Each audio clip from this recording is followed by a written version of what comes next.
Introduction to the Enchiridion or Handbook of Epictetus. The Enchiridion, or Handbook of Epictetus, is a brief handbook of Stoic ethical advice compiled by Arrian, a disciple of the Greek philosopher Epictetus in the 2nd century. Although the content is derived primarily from the Discourses of Epictetus, it is not a summary of the Discourses, but rather a compilation of practical precepts. Avoiding metaphysics, Arrian focuses his attention on the work of Epictetus by applying the philosophy to everyday life. Thus, the book is a handbook to show the way to achieve mental freedom and happiness in all circumstances. The Enchiridion was well known in the ancient world, and in the medieval period was specially adapted for use in Greek-speaking monasteries. In the 15th century, it was translated into Latin, and with the advent of printing, into several European languages. It reached its peak of popularity in the 17th century, parallel to the Neo-Stoic movement. The word Enchiridion, ancient Greek, Enchiridion, is an adjective meaning at hand or ready to use. The word sometimes meant a useful sword or dagger, but together with the word book, biblion Greek, it means a practical book or manual. Epictetus, in the Discourses, often speaks of principles that his students should have ready to use, like a handbook. The Enchiridion consists of 53 short chapters, usually consisting of 1 or 2 paragraphs, and appears to be a loosely structured selection of maxims. It was compiled sometime in the early 2nd century. About half of the material in the Enchiridion has been shown to have been derived from the 4 surviving books of the Discourses, but modified in various ways. Some chapters appear to be reformulations of ideas that appear throughout the Discourses. Other parts are presumed to have been derived from the lost Discourses. The 6th century philosopher Simplicius, in his commentary on the work, refers to a letter written by Arrian that prefaced the text. In this letter, Arrian stated that the Enchiridion was selected from the Discourses of Epictetus, according to what he considered most useful, most necessary, and most suitable for moving people's minds. In his commentary, Simplicius divided the text into 4 distinct sections, suggesting a stepwise approach to philosophy. The Enchiridion, or Handbook of Epictetus, begins with the statement, "Some things depend on ourselves, some do not depend on ourselves." It then begins by announcing that the real self's business and concern are with matters subject to its own control, not influenced by chance or external change. Epictetus makes a sharp distinction between our own inner world of mental benefits and harms and the external world beyond our control. Freedom is not to desire anything that does not depend on ourselves. When we are tried by misfortune, we must never let our suffering overwhelm our sense of inner mastery and freedom. In the 19th century, the poet Walt Whitman discovered the Enchiridion when he was about 16. It was a book to which he would return repeatedly, and in later life he called it sacred, precious to me. I have had it so long with me, lived with it on terms of so much familiarity. The Enchiridion, the Handbook of Epictetus. There are things that are within our reach, and there are things that are beyond our reach. Within our reach are opinion, aim, desire, aversion, and in a word, everything that is ours. Beyond our reach are body, property, reputation, office, and, in a word, everything that is not properly ours. Now, the things that are within our reach are by nature free, unrestrained, unhindered. But those that are beyond our reach are weak, dependent, restricted, alien. Remember, then, that if you attribute freedom to things that are by nature dependent, and take as your own what belongs to others, you will be hindered, you will grieve, you will be troubled, and you will find fault with both gods and men. But if you take as your own only what is your own, and consider what belongs to others as it really is, then no one will ever compel you, no one will restrain you. You will find fault with no one. You will accuse no one. You will do nothing against your will. No one will harm you. You will have no enemies, nor will you suffer any harm.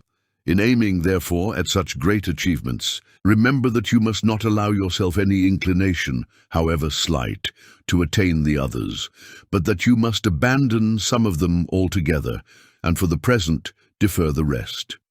But if you desire to have them, and to possess power and wealth, as well, you may lose the latter in seeking the former, and you will certainly fail in that which alone gives happiness and liberty. Seek, therefore, to be able to say to every unpleasant appearance, "You are only an appearance and by no means the real thing." And then examine it by the rules you have, and first and foremost by this, whether it concerns things that are within our own power or those that are not. And if it concerns something beyond our power, be prepared to say that it is nothing too. You remember that desire requires getting what you want, and aversion requires the avoidance of that which you have an aversion to.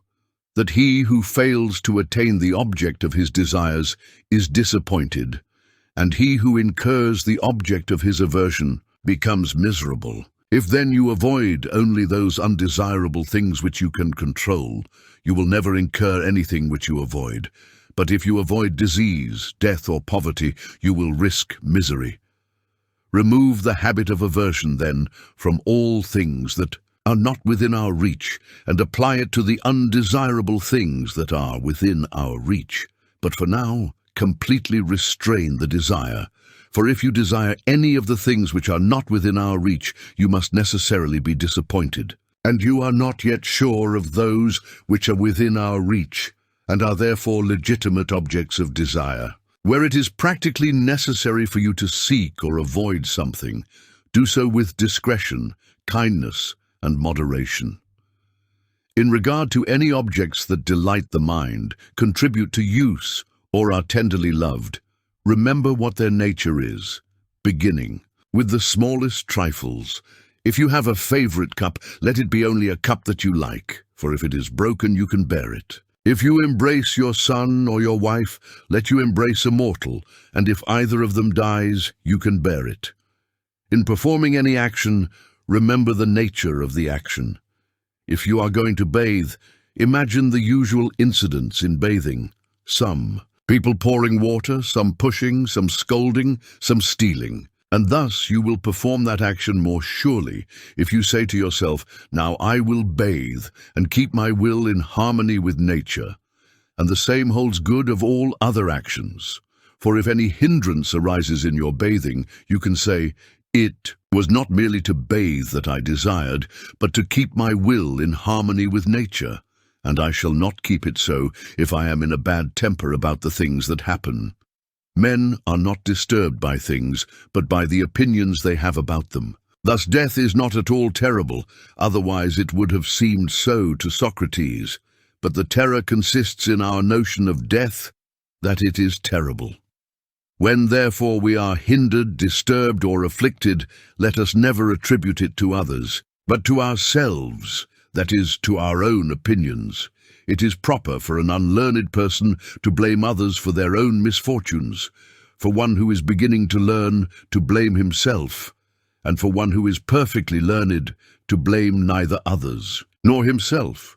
Do not exalt yourself with any excellence other than your own. If a horse were to exalt itself and say, "I am beautiful," that might be bearable. But when you exalt yourself and say, "I have a beautiful horse," know that you exalt yourself only on account of the horse's merit. What then is yours? The utility of the phenomena of existence, so that when you are in harmony with nature in this respect, you will be exalted with some reason. For you will be exalted with some good of yours. As in a voyage, when the ship is at anchor, if you go to shore to fetch water, you may amuse yourself by picking up a clam or a truffle along the way. But your thoughts must be turned to the ship, and perpetually watchful lest the captain call you, and then you have to leave all these things, so that you do not have to be carried on board the ship tied up like a sheep. So also in life, if, instead of a truffle or a clam, something like a wife or a child is granted you, there is no objection. But if the captain calls, run to the ship, leave all these things, and never look back. But if you are old, never leave the ship, lest you disappear when you are called. Do not demand that events should happen as you wish, but will that they should happen as they do, and you will do well. Sickness is a hindrance to the body, but not to the will, unless the will itself wills it. Lameness is a hindrance to the leg, but not to the will. And say this to yourself concerning everything that happens, for you will find that it is a hindrance to something else, but not truly to yourself. In every accident, remember to turn to yourself and inquire what faculty you have to use it. If you meet a beautiful person, you will find the necessary faculty in continence. If in pain, then in courage. If in injury, then in patience. And when thus habituated, the phenomena of existence will not overpower you. Never say of anything, I have lost it, but rather, I have restored it. Did your son die? He was restored. Did your wife die? She was restored. Did your goods get taken? That too was restored. But it was a wicked man who took it. What does that mean to you? By whose hands he who gave it has demanded it back? While he allows you to possess it, consider it as something that is not yours, as travelers do in an inn. If you would improve, put aside such reasonings as these. If I neglect my affairs, I shall have no sustenance. If I do not punish my servant, he will be of no use. For it would be better for you to die of hunger, free from sorrow and fear, than to live in plenty and trouble. And it is better that your servant should be wicked than that you should be unhappy. Begin, therefore, with small things. Has a little oil been spilled or a little wine stolen? Say to yourself, this is the price paid for peace and quiet, and nothing is gained for nothing. And when you call your servant, consider that it is possible that he may not come to your call, or if he does come, that he may not do what you wish. But it is not at all desirable for him, and very undesirable for you, that it should be in your power to cause him any disturbance. If you wish to improve, be content to be thought foolish and dull-witted in regard to externals. Do not wish to be thought of as one who knows anything, and although you may seem so to others, distrust yourself. For be assured that it is not easy at the same time to keep your will in harmony with nature and to secure externals. But while you are absorbed in the one, you must necessarily neglect the other. If you wish your children, your wife, and your friends to live forever, you are foolish, for you wish things to be in your power when they are not, and that what belongs to others should be yours. Likewise, if you wish your servant to be blameless, you are a fool, for you wish that vice should not be vice, but something else. But if you wish not to be disappointed in your desires, that is in your own power. Exercise. Therefore, what is in your power? A man's master is he who is able to grant or remove whatever that man seeks or avoids. Whoever then would be free must desire nothing, refuse nothing, depend on nothing. Otherwise, he must necessarily be a slave. Remember that you must behave. As at a banquet, is something brought to you? Stretch out your hand and take a moderate portion. Does it pass you by? Do not hinder it. Has it not yet come? Do not long for it, but wait until it comes to you. The same goes for children, wife, office, riches, and you will at some point be worthy to feast with the gods. And if you do not take even the things that are set before you, but are able even to renounce them, then you will not only be worthy to feast with the gods, but also to reign with them. For by doing this, Diogenes and Heraclitus and others like them deservedly became divine and were so recognized. When you see someone weeping with grief, whether because his son has gone abroad or because he has suffered in his business, be careful not to be overcome by the apparent malice, but discriminate and be ready to say, what hurts this man is not the event itself, for another man might not be hurt by it, but the view he chooses to take of it. As to conversation, however, do not hesitate to accommodate yourself to him, and if need be, to groan with him. Be careful, however, not to groan inwardly too. Remember that you are an actor in a drama of the kind the author chooses. If short, then in a short one. If long, then in a long one. If it pleases him that you should play a poor man, or a cripple, or a ruler, or a common citizen, see that you play him well. For this is your business, to play the part given you well, but to choose it is for another. When a crow croaks unluckily, do not be swayed by appearances, but discriminate and say, "Nothing is foretold to me, neither to my insignificant body, nor to my property, nor to my reputation, nor to my children, nor to my wife. But to me all omens are fortunate if I will. For whatever happens, it is up to me to profit by them. You may be invincible if you do not enter into a combat in which it is not in your own power to win. When therefore you see someone eminent, in honors or power, or in high esteem for any other reason, be careful not to be deceived by appearances, and pronounce him happy. For if the essence of good consists in things that are within our reach, there will be no room for envy or emulation. But for your part, do not desire to be a general, a senator, or a consul, but rather to be free. And the only way to this is to disregard the things that are not within our reach. Remember that it is not he who insults or beats, who offends, but the view we take of these things as insulting. When therefore someone provokes you, be sure that it is your own opinion that provokes him.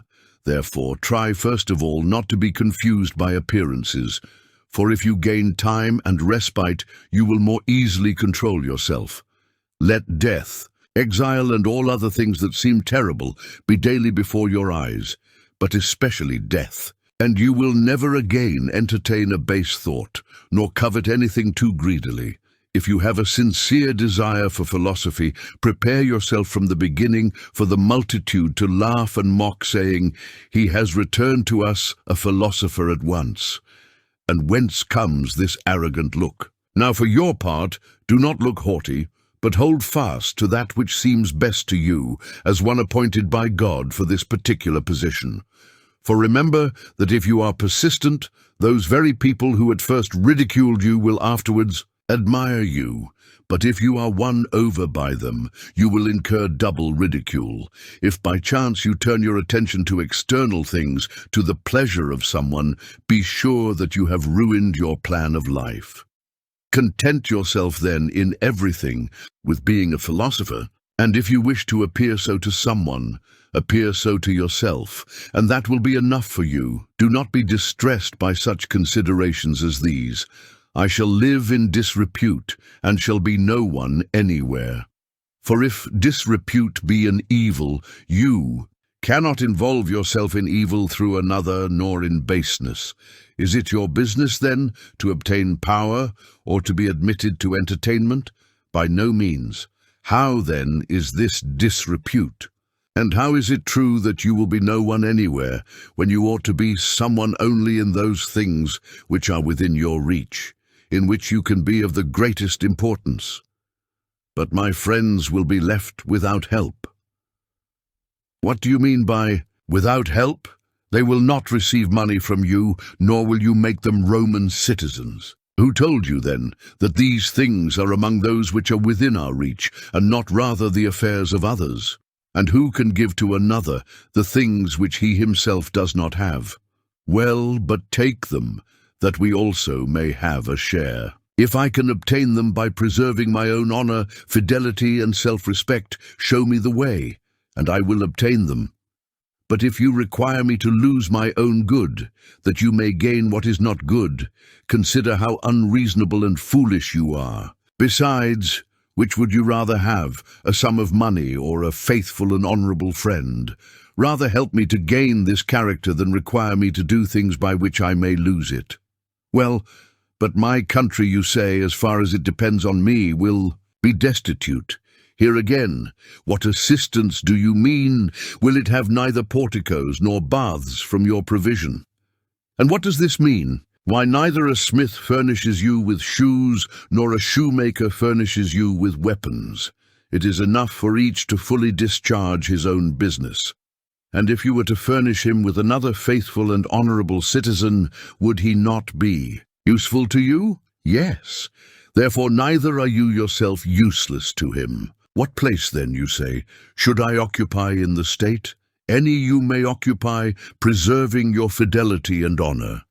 But if by wishing to be useful for this you lose them, how can you serve your country when you have become unfaithful and shameless? Is anyone preferred to you in entertainment or in courtesies or in confidential intercourse? If these things are good, you ought to rejoice that he has them. And if they are bad, do not grieve that he does not have them. And remember that you are not permitted to rival others in external things without using the same means to obtain them. For how can he who does not haunt anyone's door, does not wait on him, does not praise him, have an equal share with him who does these things? You are unjust then, and unreasonable if you are not willing to pay the price at which these things are sold, and would have them for nothing. How much are lettuces sold for? A mite, for instance. If another then, by paying a small coin, takes the lettuces, and you, by not paying, are left without them, do not imagine that he has obtained any advantage over you. For as he has the lettuces, so you have the mite which you did not give. So, in the case in question, you were not invited to such a person's entertainment, because you did not pay him the price at which a dinner is sold. It is sold for compliments. It is sold for attendance. Give him then the price, if it will be to your benefit. But if you, at the same time, do not pay for the one thing, and yet receive the other, you are unreasonable and foolish. Have you nothing, then, in exchange for the dinner? Yes, indeed, you have. Not to praise him whom you do not like to praise, not to bear the insolence of his servants. The will of nature may be learned from things in which we all agree, just as when our neighbour's child breaks a cup or the like, we are ready at once to say, "These are accidents that must happen." Be assured, then, that when your own cup is broken, you must be affected in the same way as when another's cup is broken. Now apply this to larger things. Has another person's child or wife died? There is no one who would not say, "This is an accident of mortality." But if one's own child dies, immediately, "Alas, how miserable I am." One should always remember how it affects us to hear the same thing about others.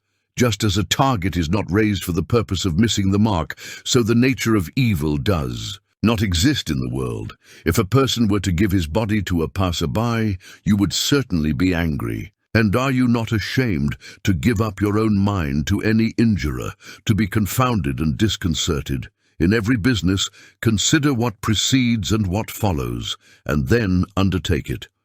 Otherwise, you will begin with enthusiasm, indeed, careless of the consequences, and when they develop, you will give up shamefully. I would win at the Olympic Games, but consider what precedes and what follows, and then, if it is to your advantage, engage in the business. You must conform to the rules, submit to a diet, abstain from delicacies, exercise your body, whether you like it or not, at a set time, in heat and cold. You must not drink cold water and sometimes wine. In a word, you must surrender yourself to your trainer as to a physician. Then, in the fight, you may be thrown into a ditch, dislocate your arm, sprain your ankle, swallow a great deal of dust, receive lashes through negligence, and ultimately lose the victory. When you have considered all this, if your inclination still remains, begin the fight. Otherwise, mark you will behave like children who now play at wrestling, now at gladiator, now at blowing the trumpet, and now at acting a tragedy, when they happen to see and admire these spectacles. So you too will be now a wrestler, now a gladiator, now a philosopher, now an orator. But nothing seriously. Like a monkey you imitate everything you see, and one thing after another will certainly please you, but it falls out of use as soon as it becomes familiar. For you have never ventured into anything thoughtfully, nor after having examined and tested the whole matter, but carelessly and with half-hearted zeal. So some, when they see a philosopher, and hear a man speaking like Euphrates, though indeed, who can speak like him, will themselves be philosophers too. Consider first, man, what the matter is, and what your own nature is capable of bearing. If you would be a wrestler, consider your shoulders, your back, your thighs, for different people are made for different things. Do you think you can act as you do and be a philosopher, that you can eat, drink, be angry, be discontented as you are now? You must watch, you must work, you must overcome certain appetites. You must forsake your acquaintances, be despised by your servant, be ridiculed by those you meet. Come off worse than others in everything, in office, in honors, in courts. When you have fully considered all these things, come near, if you will. That is, if by parting with them, you intend to purchase serenity, liberty, and tranquility. If not, do not come here. Do not be like children, now a philosopher, now a publican, now an orator, and then one of Caesar's officers. These things are not consistent. You must be a man, good or bad. You must cultivate your own reason, or else external ones. Devote yourself to things internal or external to yourself. That is, be a philosopher or one of the crowd. Duties are universally measured by relations. Is a certain man your father? This implies caring for him, submitting to him, in all things, patiently receiving his reproofs, his correction. But he is a bad father. Is your natural bond then with a good father? No, but with a father. Is a brother unjust? Well, preserve your own just relation to him. Consider not what he does, but what you ought to do to keep your own will in a state according to nature, for another cannot do you harm unless you will it. You will then be injured when you consent to be injured. In this way, therefore, if you accustom yourself to contemplate the relations of neighbor, citizen, commander, you will be able to deduce from each of them the corresponding duties. Be assured that the essence of piety towards the gods lies in this: to form right opinions concerning them as existing and governing the universe justly and well, and fix yourselves upon this resolution, to obey them, to submit to them, and to follow them willingly in the midst of all events, as being governed by the most perfect wisdom. For thus you will never find fault with the gods, nor accuse them of neglecting you. And it is not possible that this can be otherwise effected than by turning away from things which are not in our own power, and by making good or evil consist only in that which is. For if you suppose any other things to be good or evil, it is inevitable that when you are disappointed in what you desire, or incur what you would avoid, you will reproach and blame their authors. For every creature is naturally formed to flee from and abhor things which seem harmful, and that which causes them, and to pursue and admire those which seem beneficial, and that which causes them. It is impracticable, therefore, for one who supposes himself injured to rejoice in the person who, as he thinks, injures him, just as it is impossible for him to rejoice in his own pain. Hence, too, a father is insulted by his son when he does not grant him what seems good, and this made Polynices and Eteocles mutual enemies. This empire seemed good to both. Hence, the husbandman insults the gods, and so does the sailor, the merchant, or those who have lost their wife or child. For where our interest lies, there also piety is directed, so that he who takes care to regulate his desires and aversions as he ought, also becomes careful about piety. But it also becomes obligatory on everyone to offer libations, sacrifices, and first fruits, according to the customs of his country, with purity, and not carelessly or negligently, not avariciously or extravagantly. When you have recourse to divination, remember that you do not know what the event will be, and you come to learn it from the soothsayer. But of what nature it is you knew before it came, at least if you have a philosophical mind, for if it is among the things which are not within our power, it cannot possibly be either good or bad. Therefore take with you to the soothsayer neither desire nor aversion, otherwise you will approach him trembling. But first understand clearly that every event is indifferent and concerns you nothing, whatever its nature may be, for it will be in your power to make a right use of it, and this no one can prevent. Then come with confidence to the gods as your counselors. And then, when any advice is given you, remember whose counselors you have taken, and whose advice you will neglect if you disobey. Come to divination as Socrates prescribed, in cases where all consideration relates to the event, and in which reason or any other art offers no opportunity of discovering the matter in view. When, therefore, it is our duty to share the danger of a friend or of our country, we must not consult the oracle to know whether we will share it with them or not. For though the soothsayer may warn you that the auspices are unfavorable, this means no more than that death, mutilation, or exile are foretold. But we have reason within us, and it directs us, even in the face of these dangers, to support our friend and our country. Heed, therefore, the greatest soothsayer, the Pythian god, who once expelled from the temple one who neglected to save his friend. Begin by prescribing for yourself some character and behavior which you may preserve both, alone and in company. Be silent for the most part, or speak only as much as is necessary, and in few words. We may, however, indulge in conversation with moderation at times when occasion requires it, but let it not be about common subjects, such as gladiators, horse races, champions of sports, food or drink, the vulgar topics of conversation, and especially not about men, so as to censure, praise, or make comparisons. If you can, then by your own conversation, bring the conversation of your companions to proper subjects. But if you happen to find yourself among strangers, be silent. Let not your laughter be loud, frequent, or abundant. Avoid swearing, if possible, altogether, at least as far as possible. Avoid public and vulgar entertainments. But if any occasion invites it, keep an eye on length, lest you fall imperceptibly into vulgarity. For be assured that if a person is so pure, if his companion is corrupt, he who converses with him will be corrupted also. Do not provide for the body any more than is absolutely necessary, such as food, drink, clothing, housing, and retinue, but cut off everything that looks like ostentation and luxury. Before marriage, guard yourself with all your might against illicit sexual relations with women.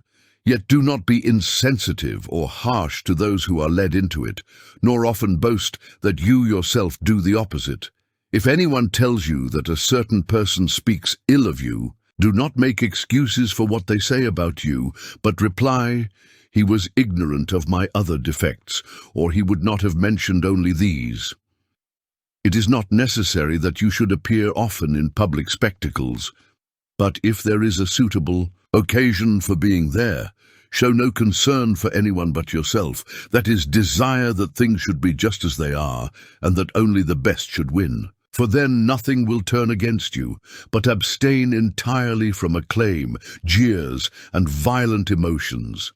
And when you go out, do not discuss too much what has passed, which in no way contributes to your own recovery. For by such discourse it would seem that you were dazzled by the spectacle. Do not be impulsive or ready to attend private recitations, but if you do attend, preserve your gravity and dignity, and yet avoid making yourself disagreeable. When you are going to converse with anyone, and especially with someone who seems to be your superior, imagine to yourself how Socrates or Zeno would behave in such a case, and you will have no difficulty in dealing properly with whatever happens. When you go into the presence of someone in a position of power, imagine that you may not find him at home, that you will be excluded, that doors will not be open to you, that he will not notice you. If, in spite of all this, it is your duty to go, bear whatever happens and never say to yourself, "It was Not worth all that much, for that is vulgar and typical of a man bewildered by appearances. In company, avoid frequently and excessively mentioning your own actions and dangers. For however pleasant it may be for you to allude to the risks you have run, it is not equally pleasant for others to hear of your adventures. Avoid also the attempt to provoke laughter, for this can easily lead you to vulgarity and, moreover, may lower your esteem among your acquaintances. Approaches with indecent speech are equally dangerous. Therefore, when something like this happens, take the first opportunity to rebuke the one who approaches you in this way, or at least by silence, blushing, and a serious look, show your displeasure. At such talk, as in walking you take care not to tread on a nail or turn your foot, so take care not to injure the faculty which governs your mind. And if we guarded against this in every action, we would enter into action with greater security. The body is to each one the proper measure of his possessions, just as the foot is to the shoe. If therefore you stop there, you will keep the measure, but if you go beyond it, you will necessarily be carried further, as over a precipice. As in the case of a shoe, if you go beyond its suitability to the foot, it will first be golden, then purple, and at last studded with jewels. For to that which once exceeds the proper measure there is no limit. If you are dazzled by the appearance of any promised pleasure, guard yourself against being confused by it. But let the matter wait for you and gain a little delay. Then remember both moments, the one in which you will enjoy the pleasure and the one in which you will regret and reproach yourself after having enjoyed it.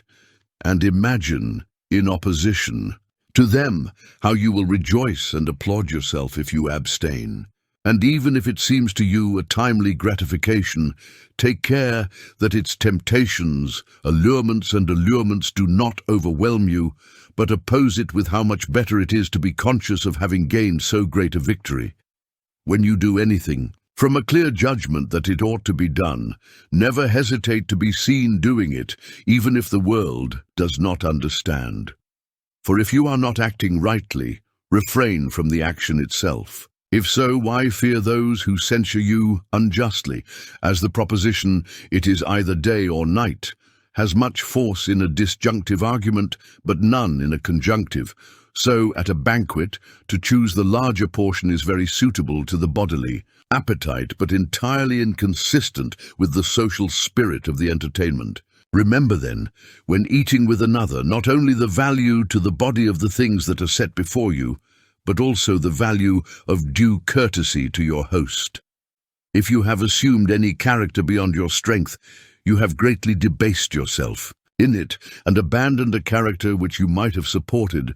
Women from 14 years of age are flattered by men with the title of mistresses. Therefore, perceiving that they are regarded only as qualified to give pleasure to men, they begin to adorn themselves and place all their hopes in this. It is worthwhile, therefore, to try to make them feel honored only insofar as they appear beautiful in their behavior and modestly virtuous.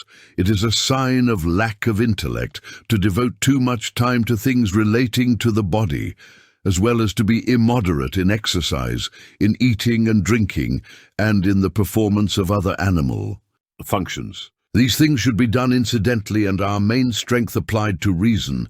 When someone does you harm or speaks ill of you, remember that he acts or speaks under the impression that it is right to do so.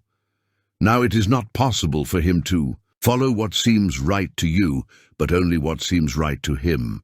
Therefore, if he judges on the basis of false appearances, he is the person injured, since he is also the person deceived. For if someone takes a true proposition to be false, the proposition is not injured, but only the person is deceived. Therefore, proceeding from these principles, you will meekly bear the person who insults you, for you will say on every occasion, "It seemed to him that way." Everything has two handles, one by which it can be borne, the other by which it cannot be borne. If your brother acts unjustly, do not hold on to the problem by the handle of his injustice, for by that it cannot be borne, but by the opposite, that he is your brother who was brought up with you, and thus you will hold on to the problem as it ought to be borne. These reasonings have no logical connection. I am richer than you, therefore I am your superior. I am more eloquent than you, therefore I am your superior. The true logical connection is this: I am richer than you, therefore my possessions must exceed yours. I am more eloquent than you, therefore my style must surpass yours. But you, after all, consists neither in property nor in style. Does anyone bathe in haste? Do not say that it is bad for him, but in haste. Does anyone drink too much wine? Do not say that it is bad for him, but that he drinks too much. For unless you perfectly understand his motives, how will you know whether he acts badly? Then you will not run the risk of giving way to any appearances other than those which you fully understand. Never proclaim yourself a philosopher, nor talk much among the ignorant about your principles, but show them by actions. Thus, in an entertainment, do not discuss how people ought to eat, but eat as you ought. For remember that in this way Socrates also universally avoided all ostentation, and when people came to him and wished to be introduced to philosophers, he accepted them and introduced them. So well did he bear to be ignored. Therefore, if there is ever among the ignorant any discussion about principles, keep silent for the most part, for there is great danger in hastily throwing away what has not been digested. And if anyone tells you that you know nothing and you are not irritated by it, then you may be sure that you have really begun your work. For sheep do not throw up grass hastily to show the shepherds how much they have eaten, but digesting their food internally, produce it externally in wool and milk. Therefore, do not make a show before the ignorant of your principles, but of the actions to which your digestion gives rise. When you have learned to nourish your body frugally, do not boast of it. Nor, if you drink water, say on every occasion, I drink water. But consider first how much more frugal the poor are than we, and how much more patient under hardships. If at any time you wish to accustom yourself by exercise to labor and privation for your own good and not for the public, do not attempt great deeds. But when you are violently thirsty, simply rinse your mouth with water and tell no one. The condition and characteristic of a vulgar person is that he never seeks help or harm in himself, but only in external things.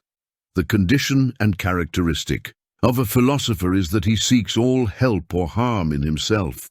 The marks of a proficient are that he censures no one, praises no one, blames no one, accuses no one, says nothing of himself as being anyone or as knowing anything.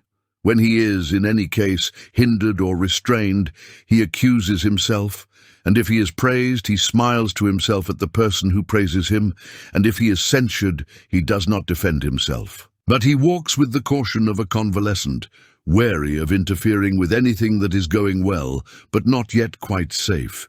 He represses desire.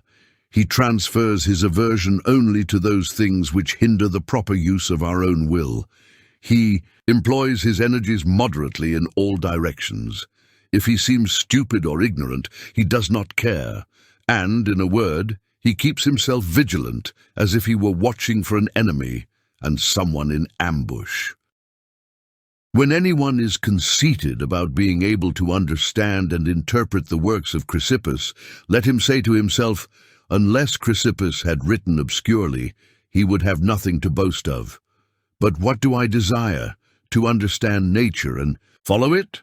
I then ask who interprets it, and hearing that Chrysippus does so, I have recourse to him. I do not understand his writings. I therefore seek someone who will interpret them. So far there is nothing in which I value myself, and when I find an interpreter, what remains is to make use of his instructions. That alone is of value. But if I admire interpretation only, what makes me more than a grammarian instead of a philosopher, except indeed that instead of Homer, I interpret Chrysippus? When anyone therefore wishes me to read Chrysippus to him, I rather blush when I fail to exhibit actions that are harmonious and consonant with his Whatever rules you have adopted, observe them as laws, as if it were impious to transgress them, and pay no attention to what people say about you, for that, after all, is none of your business. How long, then, will you delay in demanding from yourself the noblest improvements, and in no case transgress the judgments of reason? You have received the philosophical principles with which you ought to be familiar, and you have been familiar with them. For what other teacher, then, do you expect as an excuse for this delay in self-reform? You are no longer a boy, but a grown man. If therefore you are negligent and slothful, and always add procrastination to procrastination, purpose to purpose, and fix day after day on which you will occupy yourself, you will continue insensibly to accomplish nothing, and, living and dying, you will remain of a vulgar mind. At this moment, then, consider yourself worthy to live as a grown and proficient man. Let whatever seems to be best be to you an inviolable law, and if any instance of pain or pleasure, glory or disgrace is presented to you, remember that now is the contest, now the Olympiad begins and cannot be postponed, and that by a failure and a defeat, honor may be lost or gained. Thus Socrates became perfect, improving himself in everything, following reason alone.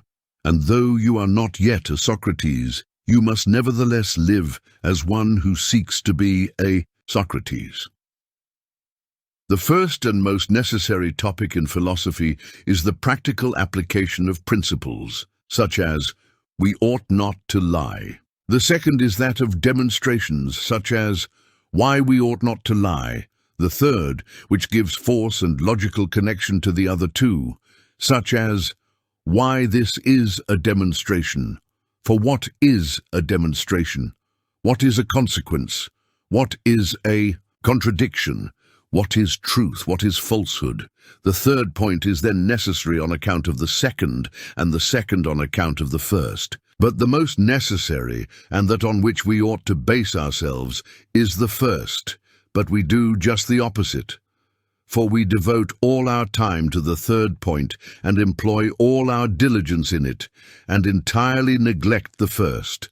Therefore, while we lie, we are very ready to show how it is demonstrated that lying is wrong. On all occasions, we ought to have these maxims ready at hand. Lead me, Zeus, and thou, O fate, whithersoever thy decrees have fixed my destiny. I follow cheerfully, and if I did not, wicked and wretched I must go on.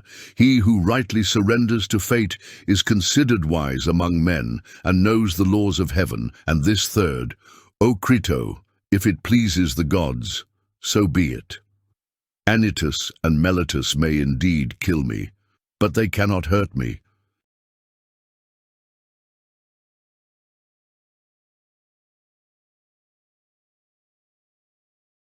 We have reached the end of this audiobook. The Virtual Books publishing team thanks for your visit.